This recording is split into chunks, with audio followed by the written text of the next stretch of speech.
Praise the lord. ఈరోజు దేవుని వాగ్దానం నెహెమ్యా గ్రంథము 8వ అధ్యాయం 10వ వచనం.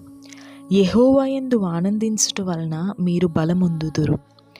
దేవుని యందు ఆనందం మనకు ఎప్పుడు కలుగుతుంది అంటే ఆయన నామంలో ప్రార్థించినప్పుడు, ఆయన వాక్యాన్ని ధ్యానించినప్పుడు, ఆయన సన్నిధిలో గడిపినప్పుడు ఆ ఆనందం మనల్ని బలవంతులుగా చేస్తుంది. ప్రియ సహోదరి సహోదరుడా, పరిశుద్ధ గ్రంథంలో అబ్రహాము దేవుని వలన బలము పొందారు.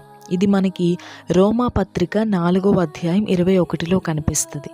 దేవుని మహిమపరిచి ఆయన వాగ్దానము చేసిన దానిని నెరవేర్చుటకు సమర్థుడని రూఢిగా విశ్వసించి విశ్వాసము వలన బలమునొందెను అని వాక్యం చెప్తుంది.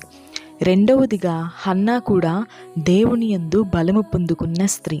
ఇది మనకి మొదటి సమూయేలుకు రాసిన గ్రంథము 2వ అధ్యాయం 1వ వచనంలో కనిపిస్తుంది. మరియు హన్నా విజ్ఞాపన చేసి ఇలాగనెను, నా హృదయము యెహోవా యందు సంతోషించుచున్నది, యెహోవా యందు నాకు మహా ఆనందము కలిగెను అని.